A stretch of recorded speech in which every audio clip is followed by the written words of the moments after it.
చెప్పితే ఇంక వాళ్ళ పని అయిపోయింది. అదే అయ్యింది పాపం. ఆనం రామనారాయణ రెడ్డి గారు మనం చేసే విధానం తప్పు, కరెక్ట్ కాదని ఒక మాట అన్నాడు. అప్పటి నుంచి ఆ నియోజకవర్గంలో ఆయనకి ఏ పనులు చేయలేదు, మీటింగ్లు కూడా పిలవలేదు. ఈరోజు మన కోటమిరెడ్డి శ్రీధర్ రెడ్డి గారు, సార్ మీరు చేసేది కరెక్ట్ కాదు, పనులు కరెక్ట్ కాదని ఒక మాట అంటే వేధించి వేధించి వెంటాడితే నువ్వేం చేస్తావో చెయ్యి, దానికంటే బలంగా తయారవుతానని కోటమిరెడ్డి శ్రీధర్ రెడ్డి సవాలుగా ముందుకు పోయాడు. అదే మాదిరిగా చంద్రశేఖర్ రెడ్డి గారు, మేకపాటి, ఈ కుటుంబాలను మీరు చూస్తే రాజకీయాల్లోనే ఒక గౌరవం కోసం వచ్చిన వ్యక్తులు. చంద్రశేఖర్ రెడ్డి గారిని మీరు చూసినప్పుడు 4 సార్లు ఎమ్మెల్యే అయ్యాడు. వీళ్ళకందరికంటూ ప్రభుత్వాలు ఏమైనా పార్టీలు ఏమైనా ఒక ప్రత్యేకత ఉంటుంది.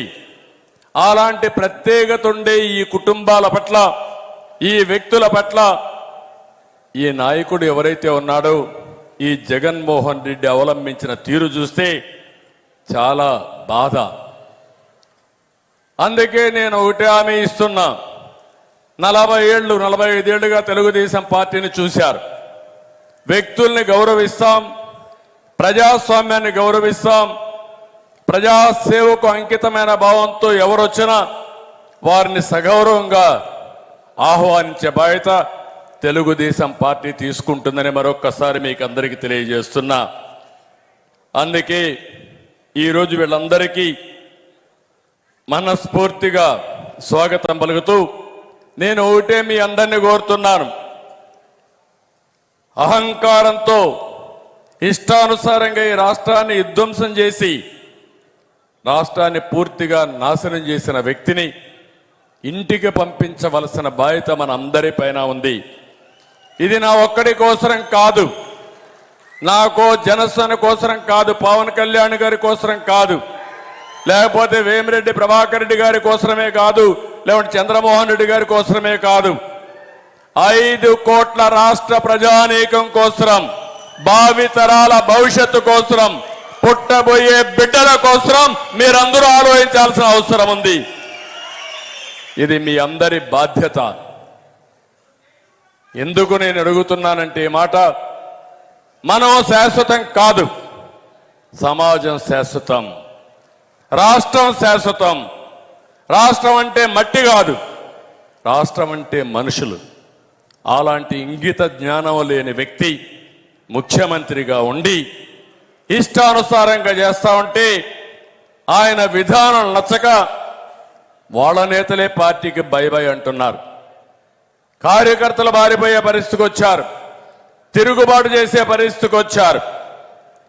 అటు ప్రజలు, ఇటు సొంత పార్టీ నేతలు తిరుగుబాటుతో జగన్కి భంగపాటు తప్పదు.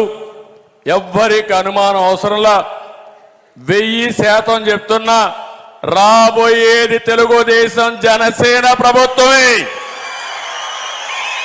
దాంట్లో అనుమానమే లేదు. ఇప్పుడు జరిగేటన్నీ ఒక నాటకం.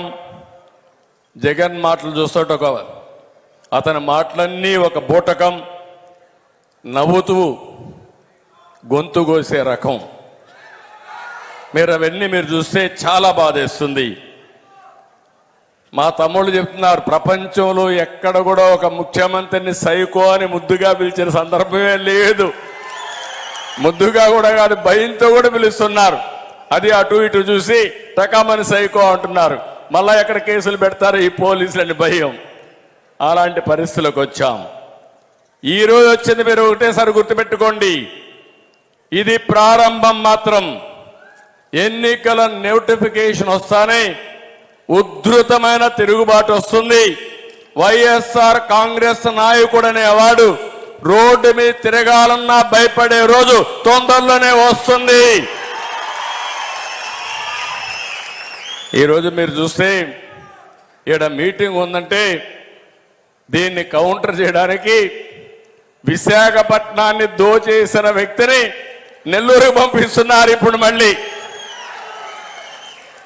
అక్కడ మొత్తం ఊడ్చేశాడు, ఇప్పుడు నెల్లూరుకు వచ్చాడు. నెల్లూరుకు వస్తే మిగిలేది ఏమి ఉండదు. ఇలాంటి నాయకులు వచ్చి తిరుగు తపాల్లో మీరు పంపిస్తారు, నాకేమాత్రం అనుమానం లేదు.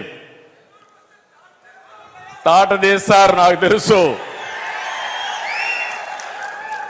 5 ఏళ్లుగా అడ్డంగా దోచేసి ఈరోజు మీరు చూసి ఏమి చేయాలో దిక్కు తెలియడం లేదు.